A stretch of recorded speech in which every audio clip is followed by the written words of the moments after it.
reset that up.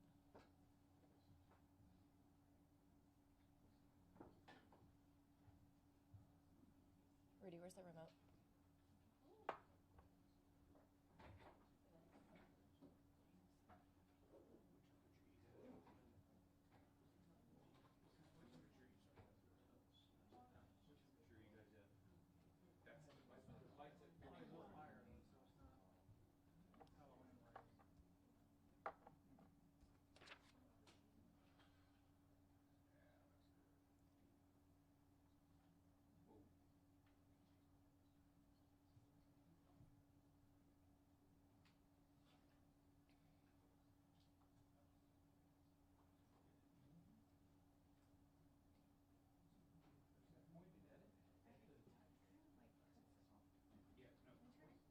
I got my iris all the way up. What do you got, you guys? Is your iris all the way up? Just about. Yeah, no, we gotta use this. More. Yeah. That's bright. I see what it is. I see what it is. Better. And I'm listening in.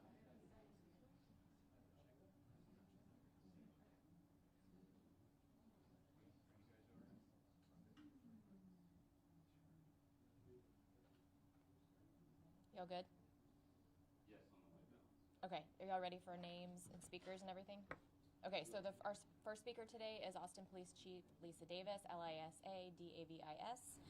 Then we will have the lead homicide detective, Robert Marshall, Robertmarshall.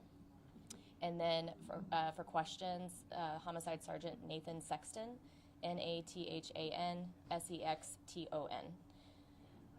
Once we open it up for questions, I'll be standing off to the side, and if you just would raise your hands rather than shouting out questions, and I will point. If I know your name, I'll say your name, and then if I don't know your name, I will try to describe you by what you're wearing or point to you and say that you're next. All right? Okay, we'll get ready in just a few minutes.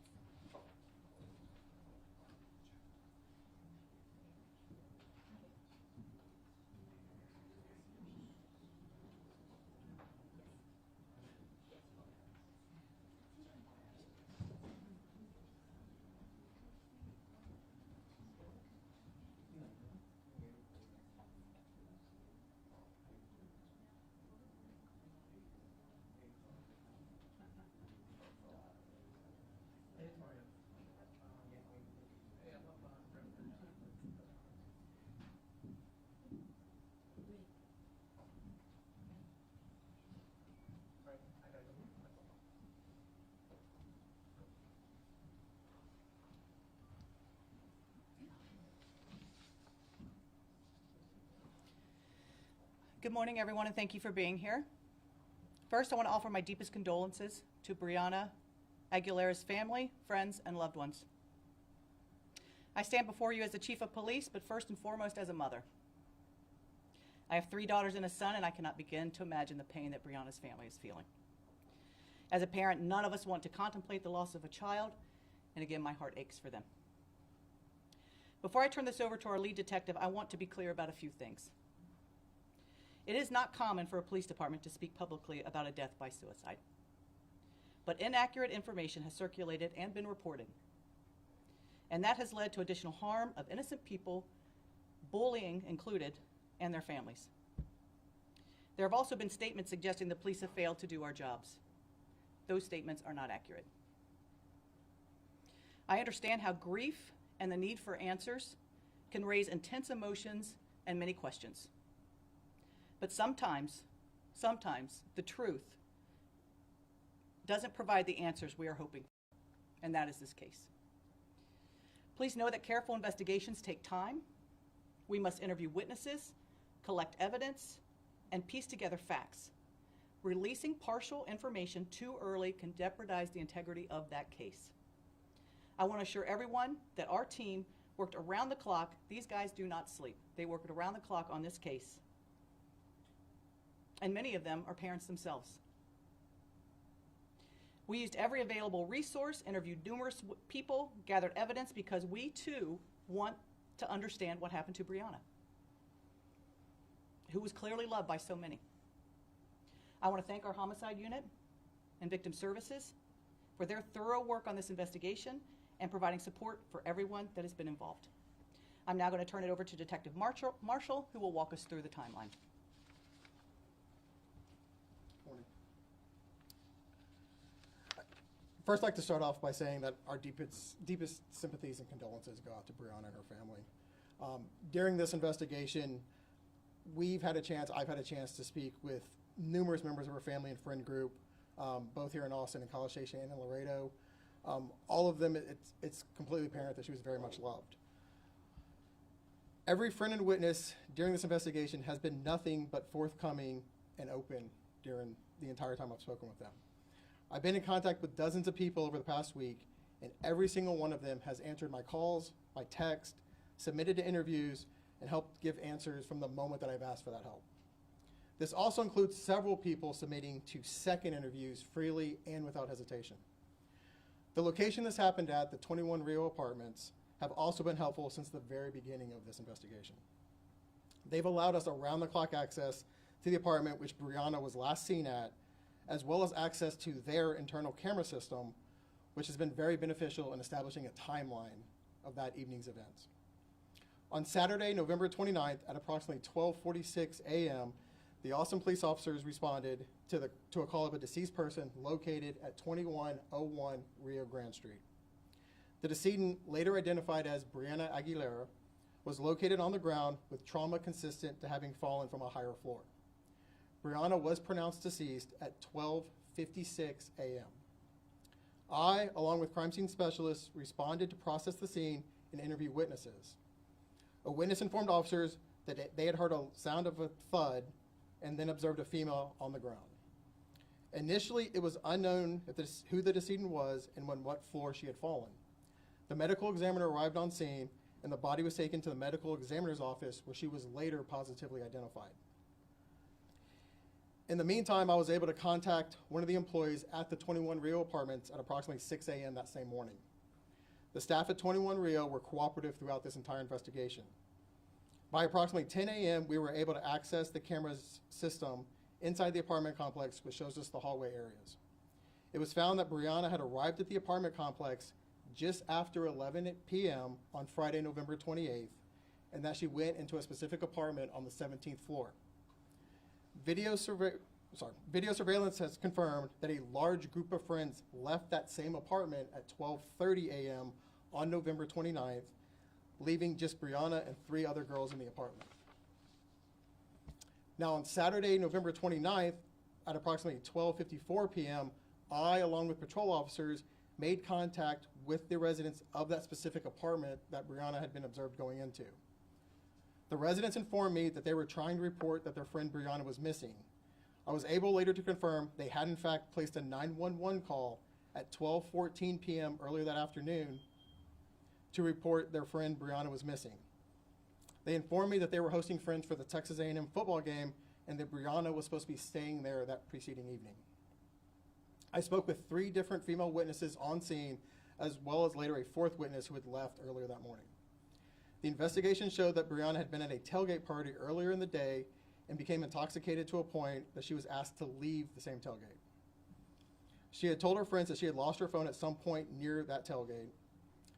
They had all returned to the apartment where Brianna borrowed a phone of a friend to call an out-of-town boyfriend. Witnesses heard Brianna arguing on the phone with her boyfriend, which was also confirmed later by the boyfriend. Phones from both the phone Brianna used and the boyfriend's phone have confirmed through call logs that call did occur. Now this call occurred at approximately 12:43 to 12:44 a.m., approximately 1 minute. This is 2 minutes before the 911 call of the body found down below on the pavement.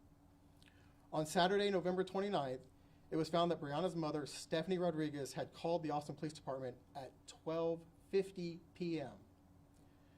This was in an attempt to locate Brianna. Rodriguez called back an hour later at 2 p.m. stating the location of her daughter's missing phone. The phone was located by Austin police officers in a wooded area by 3:30 p.m. that afternoon near Walnut Creek in a field by the Austin Rugby Club. Through this investigation, it was found that Brianna had attended the tailgate on Friday, November 28th at the Austin Rugby Club arriving between 4 and 5 p.m., and then leaving at approximately 10 p.m. Witnesses stated that after Brianna was asked to leave the tailgate, she had repeatedly dropped her phone and staggered into a nearby wooded area where her phone and other items were later located by Austin police. Just after 4 p.m. on Saturday, November 29th, officers from the scene paged homicide to inform them that they had located the property belonging to Brianna and determined that there was also a separate deceased person call with the same name. Rodriguez was notified of Brianna's death just before 5 p.m. Brianna's phone was placed with the rest of her property still on the 17th floor of the apartment for her family to later receive. On Monday, December 1st, the mother and father of Brianna met with victim services and those of us in the homicide office at police headquarters. There, Rodriguez turned over Brianna's phone and gave it back to us. A further review of Brianna's phone shows a deleted digital suicide note dated Tuesday, November 25th of this year, which was written to specific people in her life. From the moment this call originated up until now, between all of the witness statements, all of the video evidence, and all of the digital evidence collected, at no time did any evidence point to this being anything of a criminal nature. Rather, our investigation has revealed that unfortunately Brianna had made suicidal comments previously to friends back in October of this year. This continued through the evening of her death with some self-harming actions earlier in the evening and a text message to another friend indicating the thought of suicide. We recognize that hearing news like this can be difficult and may affect members of the community in very personal ways. If you or someone you know is experiencing emotional distress or mental health struggles, support is available. You can call or text 988 to reach the Suicide and Crisis Lifeline, or contact Integral Care's 24-hour helpline at 512-472-HELP. That's 512-472-4357 to be connected with local crisis services, including mobile response teams. No one should have to navigate these kind of crises alone. Any questions? We'll now open it up for questions.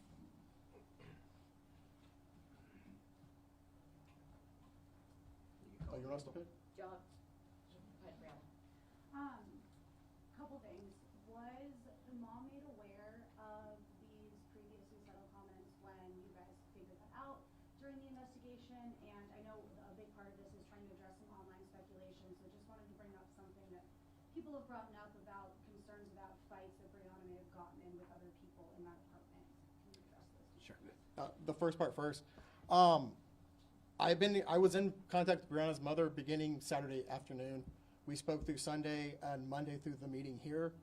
Since then, I've attempted 4 times to contact her. I wanted to share this information privately. She did not reply to any of my attempts to talk to her until yesterday afternoon, where she asked me to talk to her lawyer. So I have not been in contact with her mother. However, her father I have been in contact with. He knows all of this information as of yesterday. And then secondly, the fight. Yeah. There have been online reports of a fight. The only evidence that we have of any kind of physical altercation was Brianna punching one of her friends as they tried to help her out of the party. We have no evidence of any other altercation. Go ahead, Meredith.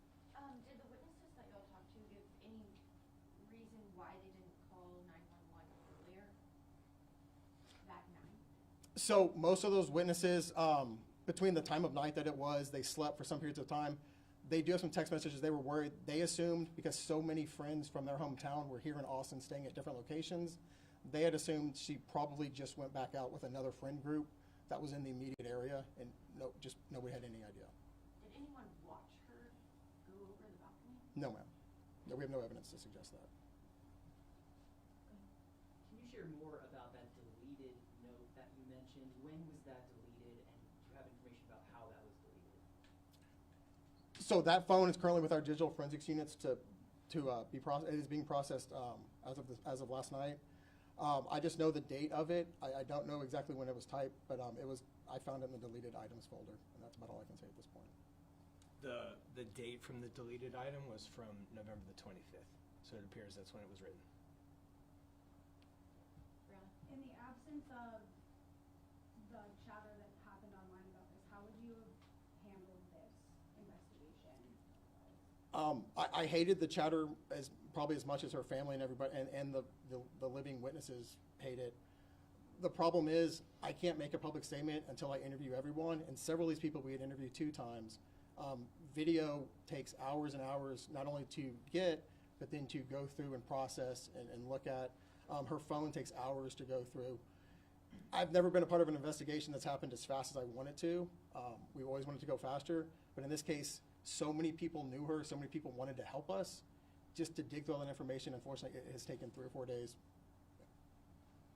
How certain would you say y'all are, sorry to interrupt, certain y'all are in this determination? Just every investigation, we have to rely on the evidence, and all evidence in this case is indicative of suicide.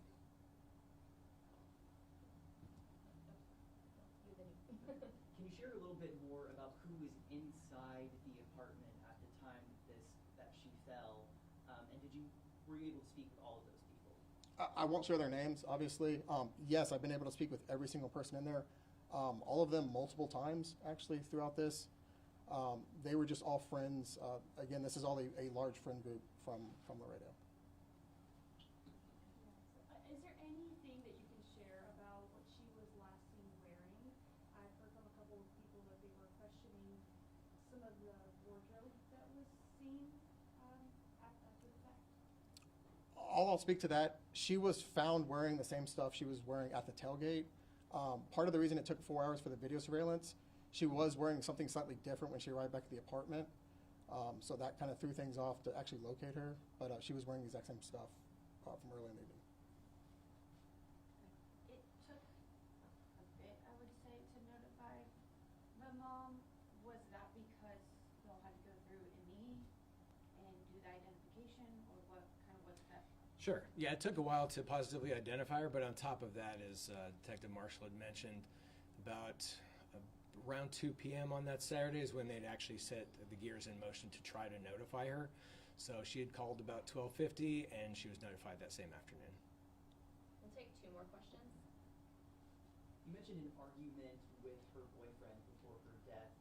How soon did that happen before her death, and were you able to make contact with him as well? So I have spoken with him multiple times. That phone call happened approximately 2 minutes before the 911 call of her reporting her on the sidewalk. Part of her mom's questioning is that you talked to friends or people that were in the apartment till Sunday. Maybe you said it in the timeline, can you tell us again when you started talking to people?